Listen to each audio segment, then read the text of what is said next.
What up? This is your boy Doughboy, and this is the third installment of the Sobriety Files. And before we go one step further, we got to give it up for 15 days of consecutive sobriety. Can we clap it up for that?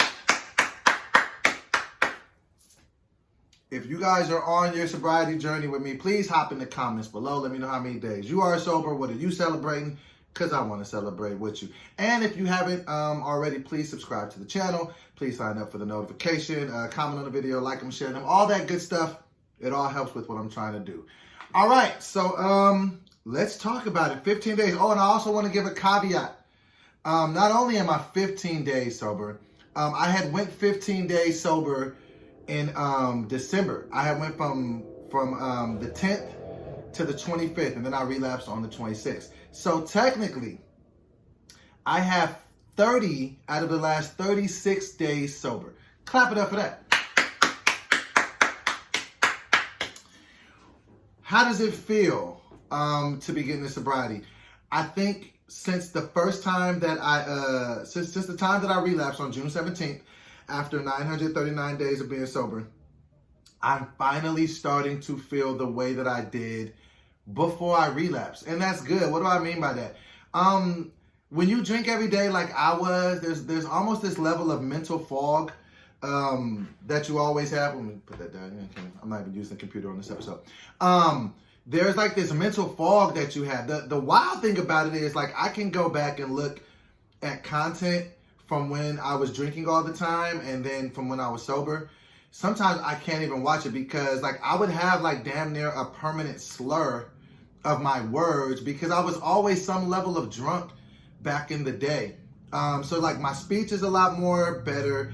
My thought process is better. My body feels better, even though I had some jump in the weight, and I knew that was going to happen. I also want to speak. I want to speak about that. There's three different things that I want to speak about in this episode, and I'll get to all of them. But why don't we go ahead and tackle that one first? Weight loss or gain when it comes to getting sober. Listen, if you are a true alcoholic, like I'm a true recovering alcoholic, let's just kind of break down what it is. A true alcoholic is not somebody that just drinks on the weekend and just has, a little bit of fun. A true alcoholic is not somebody who, you know what I mean, can drink and then just be like, oh, I don't want to drink. When you're a true alcoholic like I am, or, recovering alcoholic like me, like, you're doing it every single day. It becomes a practice of your life. And when you're doing that, you're not eating no food. So I was just like, every time I've only gotten sober one other time. The time that I went to rehab on the second time, I went in at 285 pounds. I came out at 315. It's just what happens. Everybody that I've had conversations with, just because your body is such a mess when you're abusing it with alcohol like that, your body just needs to recuperate. A lot of times you're dehydrated. So your body low-key needs to be nourished, and it hasn't been getting a lot of food, so it starts holding on to food, and then your body just starts to reset itself and get back to normal. I want to talk to people out there. Listen, if you get some weight gain because of getting sober, who cares? Because getting sober is a whole lot more important than weight gain. I mean, I get it. Weight gain is serious. Like, I'm somebody who has dealt with weight gain in the worst of ways. I weighed 486 pounds at one point in my life. So I get it. You definitely want to be healthy, especially with everything that's going on outside. Like, with COVID and different things like that. Like, you want to be as healthy, just, if your immune system has to fight. You don't want to be carrying extra weight. But at the end of the day, I had to make a decision like, you know what? If I continue to be a functioning alcoholic, my days were going to be numbered. I was going to say or do something stupid. And just giving your body, just ridiculous amount of poison, which is what you can kind of call alcohol when you're abusing it. It's just, I just knew that, listen, I know how to lose weight. I know how to work out. I know how to eat right. But with the alcohol thing, you know what I mean? It's just, I can't have any room for slip up in that. You understand what I'm saying? So to the point of a perfect example, I've been trying to lose weight forever, right? Sometimes I eat bad. Just a couple of weeks ago, I was just drinking a bunch of soda. I was eating all type of food that I shouldn't have been eating. That's fine. You see me today, I'm still fine. I can't do that with liquor. You understand? Like I almost have to run that race every single day.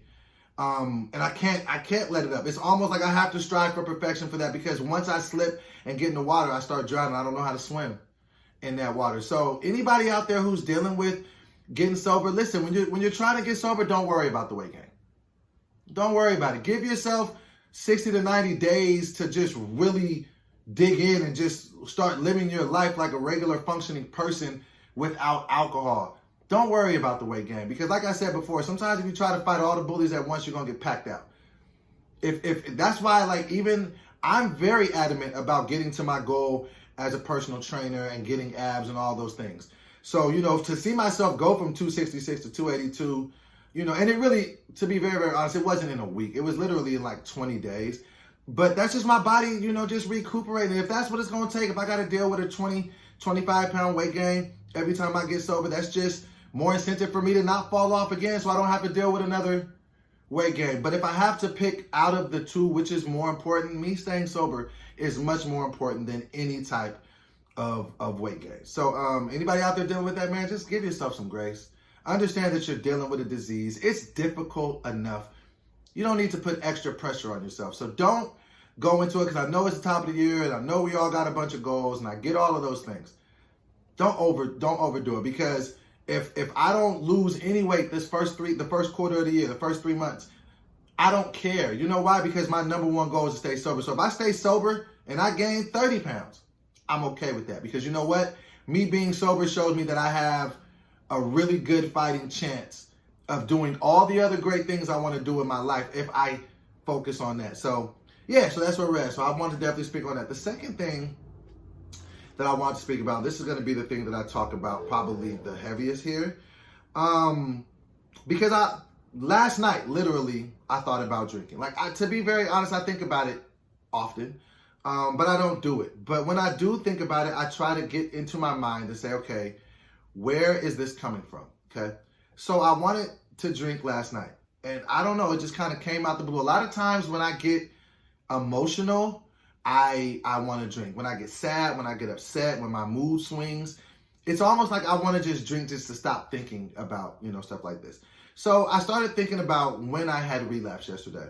And I remember it like it was yesterday. Like, even though it was June 17th of last year, I remember it like basically what had happened. I was already stressed out about a bunch of things, just in life, just in general, personal life, professional life. Everything was just, we're in the height of the pandemic. Like, it was just a lot for me. I had, just found out I was bipolar at this time. Like, I really mentally wasn't in a good place, And I remember everything about it. Like, I remember, because I just remember a couple of weeks before just kind of resigning in my head, like, this is probably going to happen.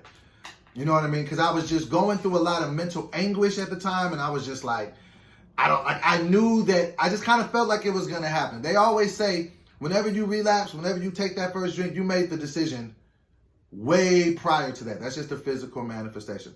So I remember everything was just going wrong. And every day I was waking up, I was here by myself, I was single, nobody was here in the house with me. And I remember the conversation before I did it.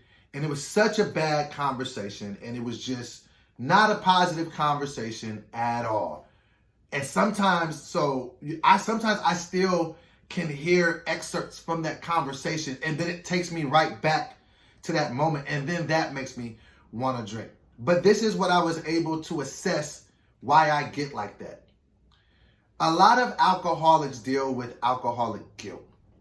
You understand what I'm saying? I know me personally, I've dealt with that a lot. So it's like you're dealing with this disease that you have. And let's be very, very clear. Alcoholism is a disease. The day that we stop acting like alcoholism is a choice, and we understand that it's classified by doctors as a clinical disease, I feel like we will be much further in letting people get some healing. Once they just say, this is a disease. It is not a choice. It's not something that I'm just choosing to do. No, this is a disease. But when you're an alcoholic, so let me just speak from my perspective, because I don't want to speak for all alcoholics. Let me just speak for me, recovering alcoholic doughboy. I would very much, so like, I was the type of person, I was never really a violent drunk. Like, I don't have anything in my history to where I would get drunk, I'd become violent with people, or, you know what I mean, or anything like that. Like, you know what I mean? So it was never like me physically punching somebody or whatever. But, a lot of times when I would get drunk, I would just say things, and mean things, hurtful things. And this is the part that I understand that can kind of keep your alcohol addiction alive. Guilt. Just feeling bad for things that you might have said or done when you're drunk. And I'm way harder on myself than anybody else is on me. And that's like even like when I was going through the whole thing last year and people were like saying like mean comments and different stuff. I was like, people clearly don't know me, because they would understand that they don't have to say a percentage of these things, because I already say everything that they're saying to me plus about a million other things. So the guilt that you deal with, because sometimes this is the thing that I've learned. You are going to have to accept the way other people may treat you because of things that you've said and done when you were drunk. Some people just might write you off. And you're going to have to be okay with that. Because if not, you'll just run yourself in a mental prison of, I just ain't, man, I'm trash, I'm terrible as a person, I'm not good at, like, nobody, like, I'm telling you, like, what happens with me, because I already have, like, other family issues way before anything happened here. So I already have unresolved past trauma. Just feeling like I wasn't a part of something, or I'm getting kicked out of something. Like, I don't deal well with that. And then when you say or do things when you're drunk, you're going to lose some relationships. I don't know what step it is in the 12 steps for AA. I don't want to misquote it, and I don't feel like going to get in the book, because I don't ever want to come off like I'm some expert at beating alcoholism. I'm just a dude that's trying to figure it out, right? So there is a step, though, where it basically says you go and you seek forgiveness from those that you have wronged in the past. As long as it won't, I knew I shouldn't have touched this thing. As long as you doing that isn't going to hurt them, going to bring them, any harm. And I think that's really, because I've completed the 12 steps. I'm thinking about actually doing it again. And, but you got to be able to accept that you might go and apologize for something that you did while you were drunk, or something you said to them while you were drunk. But you're going to have to understand it might not be good enough. And you might lose that relationship forever. And you're going to have to find some peace in that. Because with me, I start running a loop in my head. Dang, I'm never going to be good enough to even be cool with this individual, this, and the third. And it just makes me feel really bad. I remember I had a relationship. The woman that had put me in rehab the first time, all she wanted was for me to not drink. We were supposed to be together. We were supposed to get married. We were supposed to do, and I just couldn't stop drinking. I drink behind her back. I do all these other things. And then one day she got to the point where she was like, I can't do this anymore. I'm out. And I just had to accept it. There was nothing I could do. I'm dropping the Wonder Years on the 21st, so next week. When y'all listen to a song called Broken Hearted. I go into detail about how alcoholism ruined my relationship. One of the lines I said on the record was, you could drink or you could stay sober. Either way, she ain't coming back. I had to understand that you don't always get the pass from people. And so what that becomes an even bigger thing is, you got to forgive yourself. I'm going to say that one more time. You got to forgive yourself, because your guilt runs hand in hand with your addiction. And the more you keep beating yourself up about what you may have said or done when you were drunk, or because of your alcoholism, the more you're not going to have any peace from it. The more you're going to think you're a terrible person. And the more it's probably going to be easier just to pick up a drink, because you're going to feel like a failure anyway. I had to start saying some nice things to myself last night. You know what I mean? Because it was like, I got sad. I'm just like, man, I let everybody down. Your mind knows how to get you. My mind would just start running that same negative loop. You ain't nothing. You ain't going to be nothing. You're just an alcoholic. You might as well drink. And lately, the biggest thing that keeps, I don't know why this is the thing, basically the new thing that keeps trying to get me to drink is that nobody's watching. Currently live alone, you know what I'm saying? I literally live by myself. And I'm literally fighting every day to say, the reason why I didn't drink yesterday, because I was like, I know I got to get up and get in front of the audience, tomorrow. So I was like, I can't, I literally didn't do this because of my accountability to the audience. And if that's the reason in the beginning, so what? Don't let anybody tell you that your reason for staying sober today is not good, because only you know. And if that's the one thing that kept me from drinking last night was, man, I already committed to doing Sobriety every Friday, and I can't get up there and lie to these folks. And I didn't want to come back and be like, oh, I drink, guys. So that's the thing that got me through it now. You know, back in the day, when one of my partners, I used to wake up every morning and send a ski emoji to my partner. Boom, I'm sober today. We did this for like 2.5 years. It was something stupid, and every day they'd wake up like, hey, I'm proud of you, to say something, and then my day would start. And then, I got away from that. And then later, once I stopped counting days and making it so serious, I got a little cocky, a little arrogant, boom, slip up. So that's really what I want to speak to, whomever is out there. You got to forgive yourself, because I really believe a lot of this is just mental. It's really about how you feel about yourself. And if you're putting yourself through the mental anguish of just punishing yourself by the way you speak to yourself, the way you say things to yourself, then you might end up wanting some relief and getting a drink. So even last night, you know what I'm saying? So these are two things that have happened to me as of late. That happened to me last night, to where, it was like, whatever, you know what I'm saying? I felt like drinking, and I started saying some nice stuff. You know what I did last Sunday? I didn't even get to talk about this. Last Sunday, I wanted to drink. You know what I did? I said, all right, though, if you really want to drink, go do an hour of cardio. If you really want to drink after that, go ahead. I knew I wasn't going to do it after, because I was like, if I actually make it an hour through here, I'm not going to want to do it.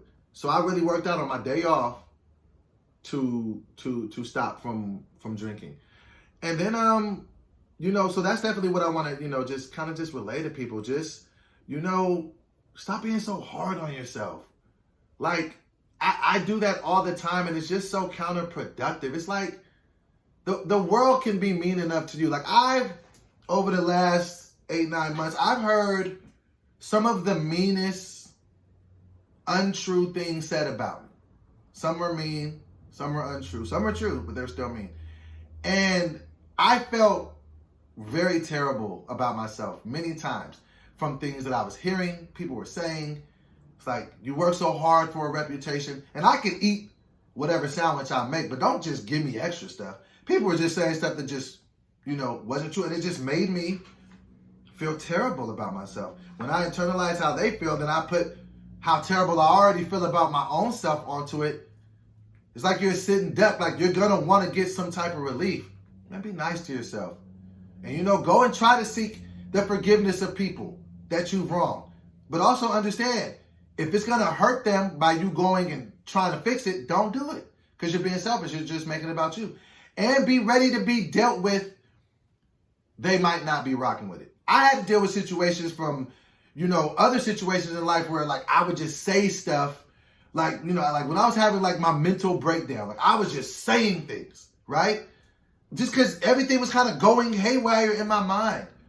Some of those things you say in the worst times of your life, people not giving you the pass for that. I don't care what you was going through. You should have said that to me. I ain't rocking with you.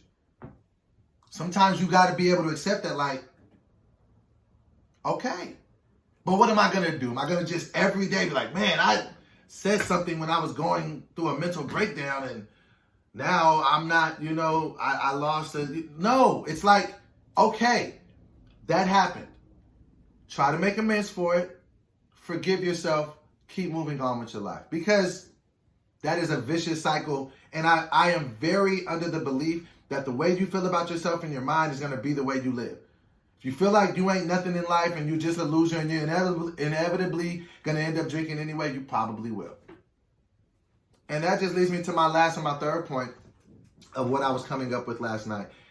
I got a little sad and emotional because I was just like, why me? Like, why do I have to deal with alcoholism? Before I even continue with that, let me tell you what somebody said on somebody left a comment on one of my videos, right?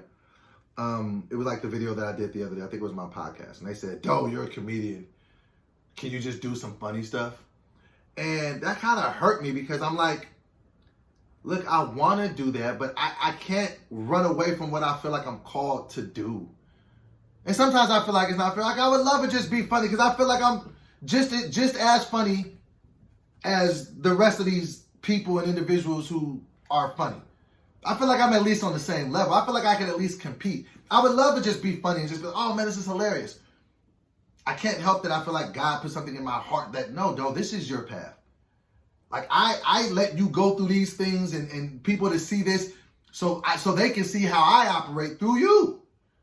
So I have to. So it's just one of those things to where it's like, you if you believe in vision, like, in visions and being, and like having a calling on your life or having a destiny or something that you're supposed to fulfill in life, like that's what I really feel like.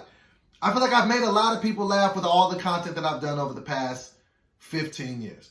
Whether it was wherever you see me at. I feel like I've done a lot to get a lot of people some laughs. Now I want to help people live. If me doing Sobriety, the Sobriety Files every Friday saves one person from dying from alcoholism, do you know how much that's going to make? You know how big that is to me? I've made some money. I've spent some money. I don't really care about money. At the end of the day, it's green paper with white people on it. Pictures of white people on it. That's really what money is. I get it that we need it and you got to, but at the end of the day, that's literally what it is. I don't put a ton of value in that. But me knowing how tough it is to fight alcoholism, and if somebody looks up to me for whatever reason, or rocks with me, or just knows who I am, or can hear my voice and respect it for whatever reason, because maybe I was funny, or maybe they heard me rap, or da-da-da-da. If I could help that person not die from alcoholism because I was bold enough to say, hey, I deal with this too. And these are the things that I'm doing to get through it. I'm going to take that every day. But back to the point of what I was saying. So I was literally sitting there, and this is what I can be guilty of a lot of times. I can be guilty of RSVPing to my own pity parties. What do I mean by that? Sometimes I just feel sorry for myself. And that's another reason why alcohol was such a easy thing for me to get addicted to, because if I'm already feeling down on myself, when I drink, it just amplifies it. It puts a microphone on it. You see what I'm saying? So a lot of times I just get upset and I'm sad. And I'll start thinking about things from my past. And then I'll just drink more. And then it's almost like the liquor allows me the license to keep feeling bad about things that already happened. You know how counterproductive that is? Let me tell y'all something. I learned this from a very, very good friend of mine. She told me, she said, depression comes from looking too far in the past, and anxiety comes from looking too far in the future. So a lot of the times in my disease, like I would just literally be like sad about whatever and then crying about it and then just drinking, and it just makes it's almost like you like being upset. So as I'm thinking about that last, I'm like, man, why did I have to get alcoholism? Like, why do I already kind of was addicted to food my whole life. Why is this something that I have to deal with? This is what I understood about that. If you change the way you look at things, the things you look at will change. That is one way to look at it. Why me? Oh, woe is me. Poor me. Another way to look at it is like, though, that's just another one of the layers of who you are. There are people out there that are diabetic. They didn't ask to be diabetic. But for the rest of their lives, they're going to have to watch their sugar intake or their life quality can be compromised. There's people with allergies. If they eat a peanut, their throat will swell up. Like nobody's exempt from having things to deal with in their life. What are you going to do about it though? And it was in that moment that I said, I'm going to be strong, and I'm going to square up with this bully every day. And I'm not going to let up. And that's just one of the things that defines me.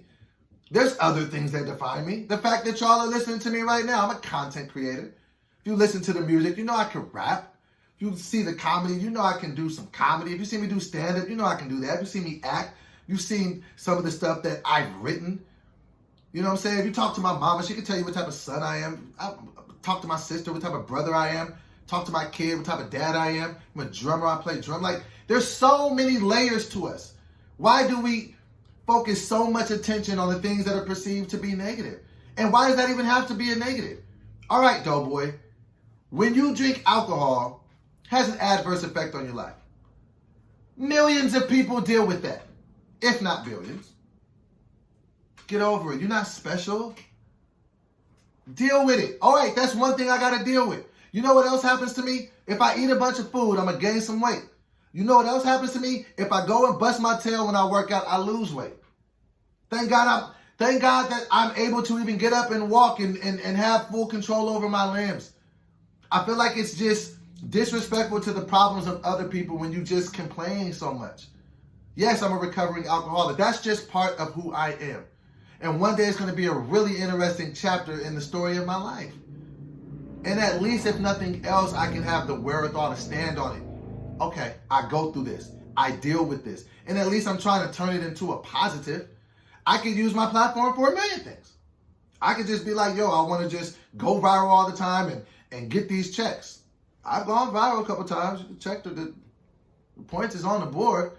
But then it's like, well, maybe I could help some folks too. So it's the point of what I'm saying is, it just is what it is. And it's a disease. And it is a disease. So I don't have control over what I get. And it's a disease. There's people catching COVID every other day right now. I don't have any control over that. You can control the way that you quarantine and different things like that. But at the same time, it's a flu. People catch the flu all the time. It's like, what are you going to do about it though? And then that's when I kind of changed the way I looked at this. Like, okay, this is just one of the challenges that every day I get to have a new setup against. Every day. I don't look too far in the future. I don't care about what happened. Anybody that I wronged because of alcohol, I've said sorry. And some of those people have been like, thank you for your sorry. I don't want anything to do with you. I got to accept that. Okay. I have to learn. You see what that alcohol does? It can cost you some things. All right, cool. But I can't stick my head in the sand. I can't run that tape over and over again. It's not doing nothing positive for me. So that is the real message that I wanted to hit people with. Those three things. Listen, you're trying to get sober and you gain a little weight, that's part of the game. Understand that you're probably doing something right if you're gaining something weight, because you know what? Every day that you're sober, your body's just recovering. Your body's going to go back to normal. It's just a little confused. It's going from being abused every day, getting a bunch of alcohol, stuff that's just not good for your body, a bunch of sugars, killing your liver. Now you're flushing it out. Now it's like, oh, give me some fruit, give me some vegetables, and it'll all get back to where it's supposed to be. Number 2, the guilt. Man, ask for the forgiveness for the people if it's not going to hurt them. But most importantly, forgive yourself, because the way that you genuinely feel about yourself is going to be how you act. And if you are just too guilty all the time and you just feel like you're the worst person, it's a strong possibility you might end up drinking, relapsing, and doing something you didn't want to do. And then lastly, listen, it is what it is. If you are an alcoholic, recovering alcoholic, okay. That was the toughest thing for me when I was going to AA. I didn't want to get up and say, my name is Anthony and I'm an alcoholic. But it wasn't until I could say that I could start to fix it. You can't fix you can't heal what you will not reveal is broken. So it ain't until I can say, you know what, I am an alcoholic. I have a problem with this. Kind of powerless to this. This is the one thing that kicks my butt every time. Okay, cool. Now that we know that, what can we do? How can we move and operate to make sure we don't succumb to this? So there it is, man. And I do think I'm back to counting the days, because I feel like I'm proud of that. You know what I mean? And every day I get under my belt, I feel stronger. I feel more confident. And so yeah, that's just how I feel. It's still always a one-day game with me. So I'm just focusing on the day. And but no, I just feel like as the days go on and I keep putting up, like, there have been a couple of days where I was just like, man, just go get something. Last Sunday, like when I started working out, during the day, because football was on, I just wanted a cold beer. I didn't even necessarily want to get drunk. I was like, I just want a beer, because sometimes football is synonymous with beer. But I'm just like, I had to play the tape out. And what's going to happen when you drink that beer. Beer don't do nothing to you, for one. So you're going to drink, but it'll do a little something to you if you drink enough. So you're probably going to get like a 6-pack. And then once you get to that 5th beer, you're going to be like, oh, let me get another 6-pack. And then once you get halfway through that 6-pack and you're feeling a little cool, man, let me just get a little bottle of Jack or a little baby bottle in hand. Now you're right back into it. And then once you start drinking that, then once you get drunk, then you're probably going to order enough to just drink until you're blackout drunk. And then you're going to wake up in the morning, you're going to feel hungover, you're going to feel, stupid. There's going to be a little bit of liquor left next to your bed. You're going to pick it up in the morning. You're going to drink that. Then you're going to start day drinking the next day because you're in the middle of a quarantine and you don't got to go to work.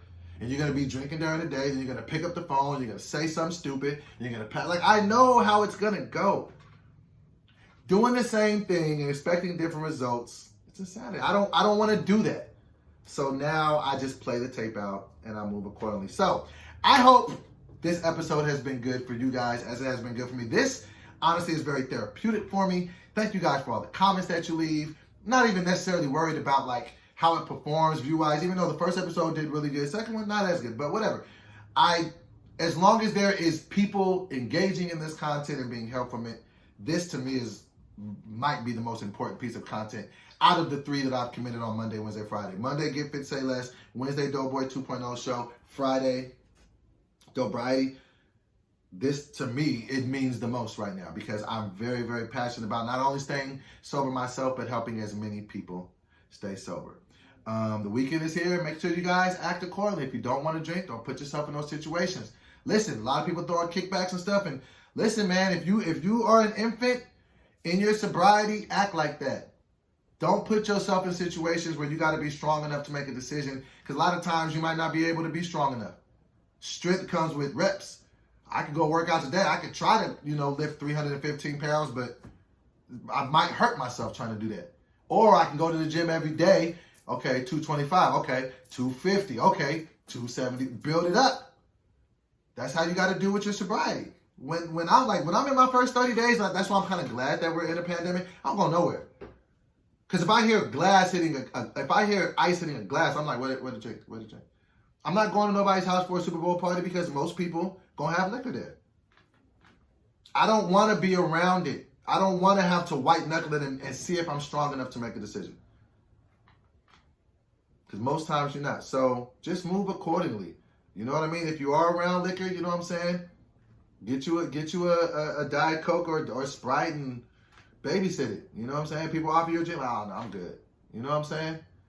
Don't put yourself in compromising positions and think that you're going to be able to do it. Be able to be strong enough because this is a disease and it's very, very difficult to be strong in those moments. But I love all y'all, all my dope boys and dope girls out there. I'm super excited that I'm celebrating 15 days of sobriety. We halfway through the month. 16 more days, I will officially have 31 days of sobriety. And then, honestly, I'll have 45 out of the last 51 days sober. So it's starting to feel familiar. It's starting to feel great. And even if today is day number 1 for you, even if you started over on the first and you already messed up, okay, can you make it today? Just focus on one day. Side note, I got a record coming out very, very soon talking about getting sober and staying sober. I think you guys are going to like it. But yeah, I have been Doughboy. This has been another installment of the Sobriety Files. I'll see y'all back next Friday.